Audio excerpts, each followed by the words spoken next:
Good morning. I am Corey Robertson.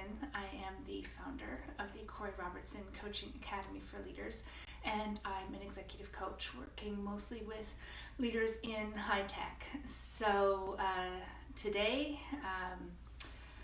the world is completely feeling upside down because of everything that everyone is working so hard to do to curb the spread of COVID-19. So to all of our world leaders, first of all, thank you very much for everything you're doing. Thank you to the healthcare people. Thank you to people in the travel industry who are working so hard to get everybody home.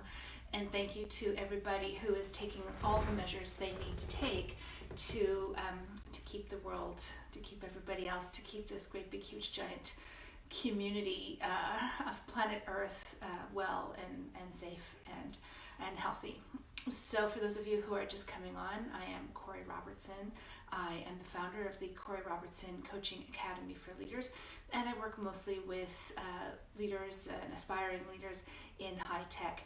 But today I want to talk to all leaders because many people are being asked to work from home and who are volunteering to work from home. So that really causes quite a massive reinvention in the hi Stephanie, thanks for coming on. This need for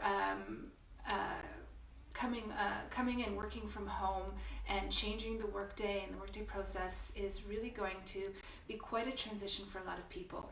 So today's live is about how to work from home and how do leaders manage their teams from a home-based office when it's not something that people are traditionally used to. So you will be able to read about this on my blog. There will be an article coming soon.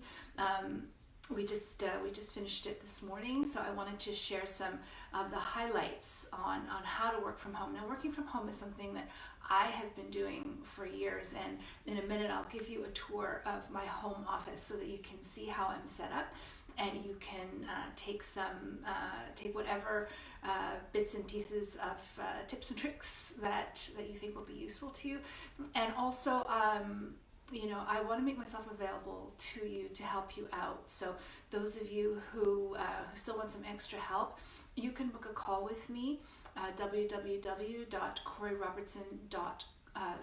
that's my website. CoreyRobertson.com is my website. My calendar is talkwithcorey.com, which can be found on my website. And just book a quick call with me, and I will be happy to give you some pointers or lead a conversation with your team to figure out some ground rules on working from home. So first of all, for leaders working from home, and this is a topic that started coming up last week in executive coaching calls. People are being sent home, and one of the things that is coming to the conversation is how do I make sure that my team stays productive?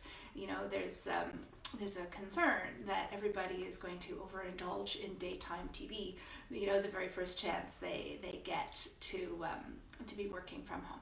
So that's one thing. So first of all, trust your employees that they will work, and have that conversation with them around productivity measures so that there still will be the need for productivity. The productivity will still be monitored and measured. It's just slightly in a different way.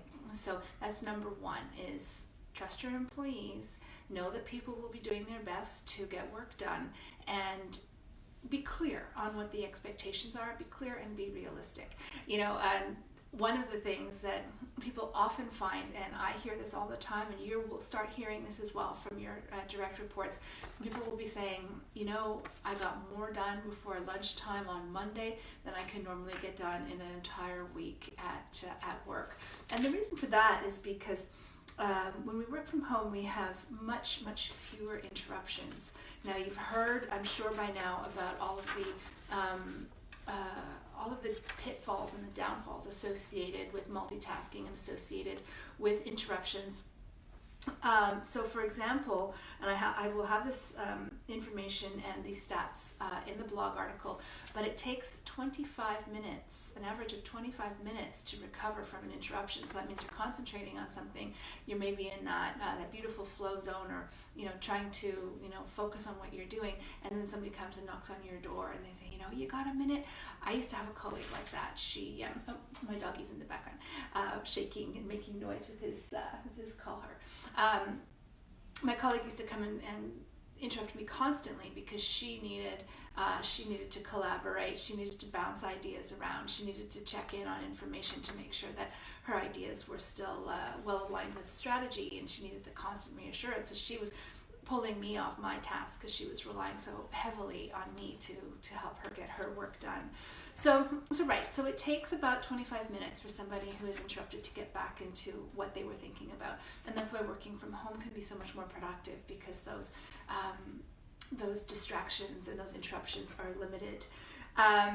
Another thing to keep in mind is during this time where people are working from home, there will be much less time wasted in getting up early in the morning, getting ready. Some people, it takes an hour or so by the time you get up in the morning to the time you're ready to get in the car to go.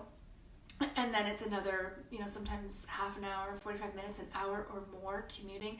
So all of that time, will be saved. So let's say somebody gets up at say 6 and they're not at their desk until 9. So now people will be able to catch up on some extra sleep. We know that so many people are exhausted and suffering from sleep deprivation, and they need, health officials are telling people all the time to get more sleep. So this is an opportunity. People will be able to catch up on some sleep, because they don't need to waste that 3 hours getting ready for work and keep wasting time sitting in traffic. People will be able to have a healthy breakfast. They'll be able to maybe exercise before coming to their desks. So they'll be able to get some extra sleep, to eat a healthy breakfast, and to be able to exercise all before the workday that starts at 9 o'clock. Some people will opt to start the workday even earlier, and they'll already have completed many hours of work even before 9 o'clock when everybody else is coming online. So there's that. So fewer interruptions, people are better able to make good use of their time. There's also the commute time home. So people will finish their workday at 5 or 6. They'll be home already. They'll be able to start cooking a healthy dinner and invest their time in other positive activities. Now for a few ground rules for working from home. So like I mentioned before, I've been working from home for years. I do have, I have raised 2 children. They're teenagers now, but they were little tiny people when I set up my home office. We have pets. So one of the things that I implemented in my home office is when my doors are closed, I have doors, on 2 sides of my office. When they're closed, it means absolutely do not interrupt me for any reason. Like literally, there's got to be a 911. Like somebody's, we've got to call the ambulance if you're going to interrupt me. So anything can please wait. So that's a ground rule that we've set up at home. Some employees are going to be very stressed and overwhelmed that their home office is not, a professionally designated space, and it will concern them. So again, be realistic and be fair about what people can pull off. Advise people, advise your direct reports to try to set up a designated spot in the house, whether it be, the corner of the dining room table that's maybe only reserved for special occasions. Maybe it's a spare room, or some other designated living room that's only, again, so many families, when I was growing up, the living room was only for when visitors came over. So if you have a room like that that's not used as often, designate that as the workspace that you can set up, and you can leave everything there until things in the world calm down and you can start going back to work. It's really difficult if you're having to constantly pack up and unpack, and move things over for dinner time or for snacks or whatever the case may be. And also avoid setting up the office in the bedroom. You really want to use your bedroom as your sleeping space, and we've heard this from healthcare people as well, right? You don't want to be bringing work to bed with you, because it doesn't give your brain the chance to shut down as it should, so that you can really get a good night's sleep. So keep your core values intact, leaders. We know that work still needs to get done. We know that productivity is still important, but remember, the thing that matters the most right now is the health and well-being of your employees, their families, of you and your family, and the community at large. Trust that everyone is doing their best to get work done. So what else did I want to tell you about? So make sure your core values are intact. Make sure your productivity demands are realistic. Boundaries at home, make sure they're set up. Yeah, and here's another important point that you'll find in the blog article when it's published. Make sure you really fall back on your communication skills, because when you're relying more on email and voicemail than normally, we have a tendency to be very abrupt and very incomplete in the way we write or the way we leave messages. So I want you to just remember the 5 C's of good communication. So I've listed them here. First of all, make sure your emails and your voicemail messages are complete with all of the information that's needed. So for example, are you referring to files? If you're referring to projects, make sure the links are there so that people can easily refer to them. Don't assume that they have them. Just make sure they're there. If they don't need them, they won't use them. But if you are referring to them, make sure the links are there. So make sure your correspondence is complete. Make sure it's concise. So use clear language as much as possible. In coaching, we often call this laser language. Make sure that you speak in terms of the positive. Now, those of you who are my coaching clients, you've heard me say that before. My students, Coaching Academy, we want to speak in the terms of the positive. So that doesn't mean that we're cheerleading and saying that everything is excellent. It means we're talking about what we want and not about what we don't want. So for example, if you're stating something in the positive, you're saying, please make sure that the first draft of that report is in my inbox by 5 o'clock this afternoon, versus something that's stated in the negative, which would say, don't be late on that first draft. So when you say, don't be late, we still have no idea what you actually do want, which is to have the first draft in your inbox by 5 o'clock today. So that's a super helpful communication tip. Make sure your correspondence is correct. So do a quick spell check, do a quick proofread as much as possible to make sure your punctuation is there. With the autocorrect that's happening with a lot of cell phones and emails, they'll often change the meaning of what you were trying to convey. So be sure to double check.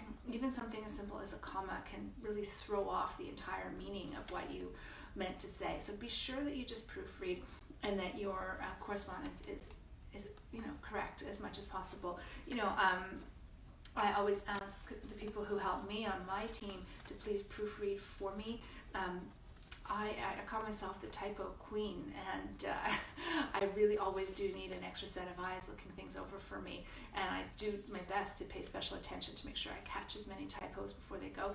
But it's an important communication skill to have, is to be able to be as correct as possible. Be considerate, right? So very often emails, especially when they're written correctly, voicemails, they can come across as being extremely abrupt and even rude. So make sure that you add in, the necessary etiquette and manners to be polite, to be considerate, be courteous. That'll go a long way from preventing people feeling insulted by the things that you're writing, even if you don't intend to be insulting, which I'm sure you don't, but it can come across. Everybody is stressed. Leaders, remember that. It's your job to set the tone and to set the precedent for how you expect each of your employees to treat each other, and that's going to be by how you treat them. And then they're going to, be able to stay calm themselves and be able to treat the clients with a degree of respect and courtesy that you are demonstrating. And be conscious, of course, right? Always be representing the core values of the organization. Go back to last week's blog on, making sure your core values are intact, and live up to that, because that's really what sets the strong leaders and the successful leaders apart from the ones who might not thrive very well during these times of turmoil. Right. So, nobody knows, how long this is going to take for us to flatten the curve of the spread. We are all doing our best. Working from home is one of the best ways to stop the spread of the virus, keep everybody safe, keep everybody healthy. For those of you who know me, I am Corey Robertson. I'm the founder of the Coaching Academy for Leaders, and I am an executive coach. So this is the time, this is one of those opportunities in life to really use those leadership skills, hone in on your core values, focus on what matters. Most people in the world are still okay. My thoughts and my prayers go to the families who have been directly affected by COVID-19, and my thoughts and my prayers go to everybody in the world community who is still safe and healthy. Please stay that way. Do your part to the best of your ability in staying that way, and stay positive.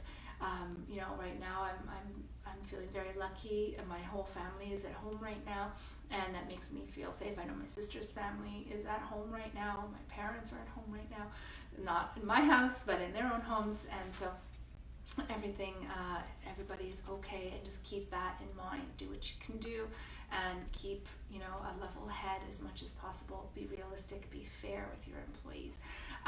Like I said, for those of you who would like some coaching on how to set up a work from home strategy, please book a call with me. I'm here for you. My clients, they know, I've said it 1,000 times, I am your coach for life. You don't have to be on a mandate with me to reach out to me, and during these times that offer is open to everybody who feels that they could use a conversation just to think a few things through. So on my website, www.coreyrobertson.com, you will find my contact page where you'll find my calendar, and book a call with me through there. The link is called talkwithcorey.com.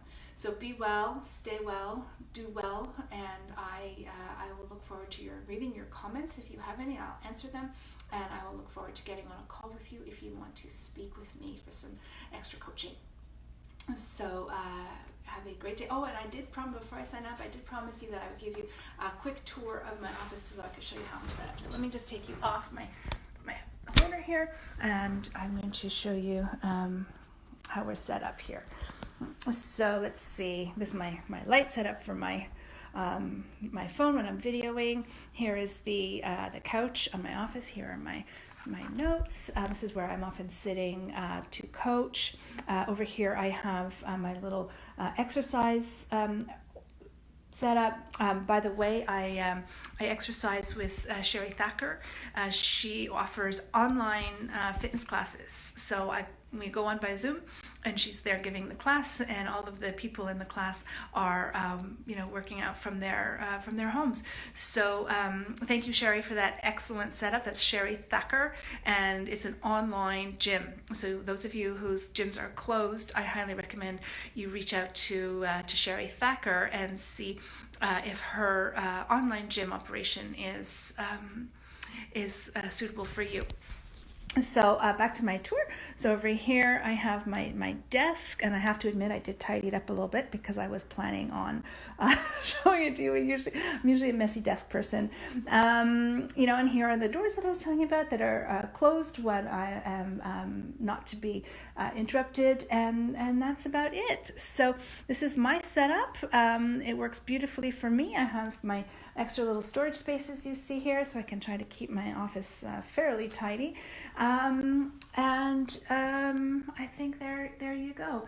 So thank you for listening, and like I said before, be well, do well, stay well.